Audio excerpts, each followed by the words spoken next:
Halo, kembali lagi dengan saya Michael Diva Arintianugroho NIM 20G40024. Di sini saya akan membahas tentang filsafat silogisme.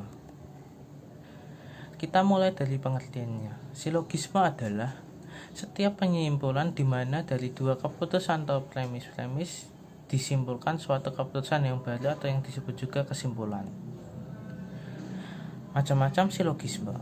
Silogisme memiliki dua macam, yaitu silogisme kategoris dan silogisme hipotesis. Kita akan membahas silogisme kategoris, mulai dari pengertian yang terlebih dahulu. Silogisme kategoris adalah silogisme yang premis-premis dan kesimpulannya berupa keputusan kategoris. Kita lanjut ke macam-macam silogisme kategoris. Silogisme kategoris tunggal karena terdiri atas dua premis, dan yang kedua adalah silogisme kategoris tersusun karena terdiri dari lebih dari dua premis. Kita lanjut ke materi silogisme hipotesis. Silogisme hipotesis adalah silogisme yang terdiri dari satu premis atau lebih yang berupa keputusan hipotesis. Macam-macam silogisme hipotesis. Silogisme ini juga dapat dibedakan menjadi tiga macam. Yang pertama, silogisme hipotesis kondisional yang ditandai dengan ungkapan-ungkapan jika maka. Silogisme hipotesis disjungtif yang ditandai dengan ungkapan atau. Silogisme hipotesis konjungtif yang ditandai dengan ungkapan tidak sekaligus dan. Silogisme kategoris tunggal. Silogisme kategoris tunggal merupakan bentuk silogisme yang terpenting. Silogisme ini terdiri atas tiga term, yaitu subjek atau S, predikat atau P, dan term antara atau M. Contohnya, setiap manusia itu adalah M, dapat mati adalah P atau MP. Si Fuhan adalah subjek dan adalah manusia M atau SM. Dapat disimpulkan jadi si Wuhan dapat mati dengan pola SP. Dalam major adalah prediksi dari kesimpulan kata mati. Term itu terdapat dalam kesimpulan dan salah satu premis. Biasanya dalam premis yang pertama. Premis mengandung predikat itu disebut premis mayor. Kemudian term minor atau premis minor adalah subjek dari kesimpulan. Term itu biasanya terdapat dalam premis yang lain, biasanya dalam premis yang kedua. Premis yang mengandung subjek itu disebut premis minor. Namun dalam percakapan sehari-hari, dalam buku atau tulisan-tulisan, bagan seperti itu tidak selalu tampak dengan jelas. Seringkali ada keputusan yang tersembunyi, maka perlu menentukan. Yang pertama, menentukan dahulu kesimpulan mana yang ditarik. Yang kedua, mencari apakah alasan disajikan. Dan yang ketiga, dan menyusun silogisme berdasarkan subjek dan predikat atau dapat disimpulkan serta term antara. Hukum-hukum yang perlu ditaati dalam silogisme kategoris. Yang pertama menyangkut term, yang kedua menyangkut keputusan-keputusan. Yang menyangkut term, silogisme tidak boleh mengandung lebih atau kurang dari 3 term. Kurang dari 3 term berarti tidak ada silogisme. Lebih dari 3 term berarti tidak ada perbandingan. Misalnya, kucing itu mengeong, binatang itu kucing, jadi kucing itu mengeong.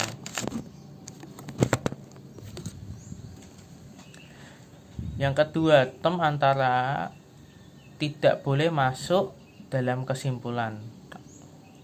Yang ketiga, term subjek dan predikat dalam kesimpulan tidak boleh lebih luas daripada dalam premis-premis. Artinya term subjek dan predikat dalam kesimpulan tidak boleh universal. Kalau dalam premis-premis partikular, misalnya kucing adalah makhluk hidup, Jadi manusia bukan kucing. Jadi manusia bukan makhluk hidup. Yang keempat, term antara harus sekurang-kurangnya 1 kali universal. Misalnya, banyak orang kaya yang kikir. Si Fuhan adalah orang kaya, jadi si Fuhan adalah orang kaya yang kikir. Aturan yang kedua, mengangkut keputusan-keputusan. Yang pertama, jika kedua premis yakni mayor dan minor afirmatif atau positif, maka kesimpulan harus afirmatif atau positif pula. Kedua premis tidak boleh negatif, sebab term antara tidak lagi berfungsi sebagai penghubung atau pemisah subjek dan predikat dalam silogisme sekurang-kurangnya 1, yakni subjek atau predikat harus dipersamakan dengan term antara. Misalnya, batu bukan binatang, kucing bukan batu, jadi kucing bukan binatang. Yang ketiga, kedua premis tidak boleh partikular, sekurang-kurangnya 1 premis harus universal. Misalnya, ada orang kaya yang tidak tentram hatinya, banyak orang jujur yang tentram hatinya, jadi orang kaya tidak jujur. Kesimpulan harus sesuai dengan premis yang paling lemah. Oleh karena itu, jika 1 premis partikular, kesimpulan partikular. Jika salah 1 premis negatif, kesimpulan juga harus negatif. Jika salah 1 premis negatif dan partikular, kesimpulan juga harus negatif dan partikular. Kalau tidak, ada bahaya latius host lagi. Misalnya contohnya, beberapa anak putri tidak jujur. Semua anak putri itu manusia, jadi beberapa manusia itu tidak jujur. Lanjut ke materi susunan silogisme yang lurus. Silogisme yang diuraikan di atas merupakan bentuk silogisme dari penyimpulan. Penyimpulan itu tersusun dari 3 term. Ketiga term itu adalah subjek, predikat, dan term antara. Term antara adalah sebagian kunci silogisme, sebab term antara itulah yang menyatakan mengapa subjek dipersatukan dengan predikat atau dipisahkan daripadanya dalam kesimpulan. Kemudian penyimpulan juga tersusun dari 3 keputusan. Ketiga keputusan itu adalah premis mayor, premis minor, dan kesimpulan. Jika dikombinasikan, terdapat susunan yang berikut nih.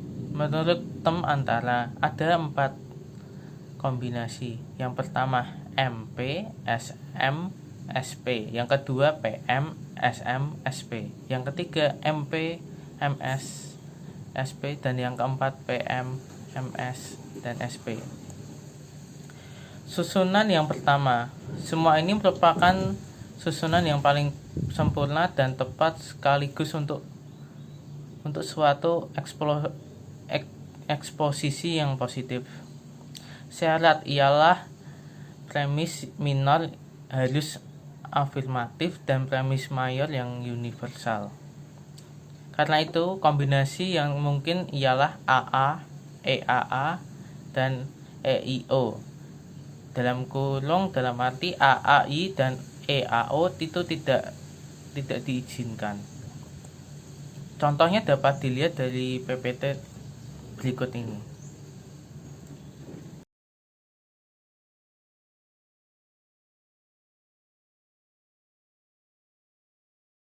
Lanjut ke susunan yang kedua. Susunan ini terdapat sekaligus penyusun sanggahan. Susunan ini dapat dijabarkan menjadi susunan yang pertama. Syarat-syarat ialah sebuah premis harus negatif, premis mayor harus universal. Karena itu kombinasi yang mungkin ialah AEA, AEE, EIO, dan AOO. Sedangkan EAO dan AEO tidak diizinkan. Contohnya dapat dilihat di PPT berikut ini.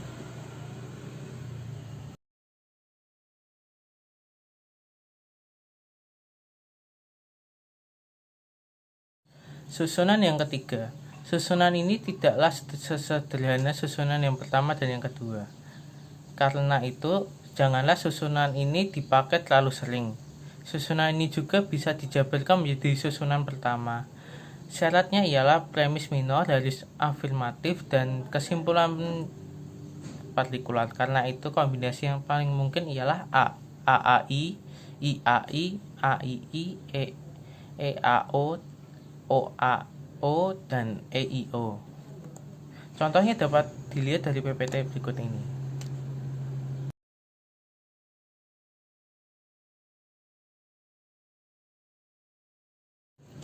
Susunan yang keempat. Susunan ini tidak lumrah dan hampir tidak pernah dipakai. Karena itu susunan ini sebaiknya disingkirkan saja. Susunan ini dengan mudah dapat dijabarkan menjadi susunan yang pertama. Syaratnya ialah apabila premis mayor afirmatif, premis minor harus universal. Apabila premis minor afirmatif, kesimpulan harus partikular. Dan apabila salah satu premis negatif, premis mayor harus universal. Karena itu, kombinasi yang paling mungkin ialah AAI, AEE, IAI, EAO, dan EIO. Yang tidak diizinkan adalah AEO. Contohnya dapat dilihat dari PPT berikut ini.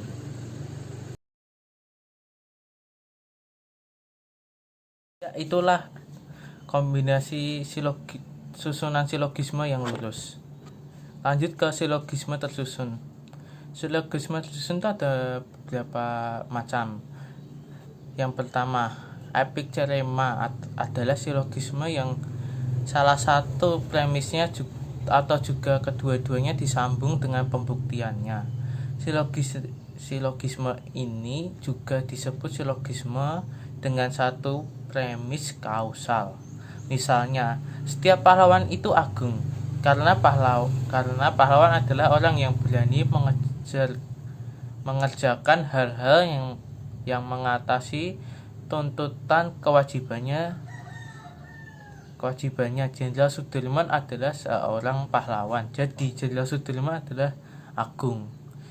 Yang kedua, antitema adalah silogisme yang salah satu premisnya atau kesimpulannya dilampaui.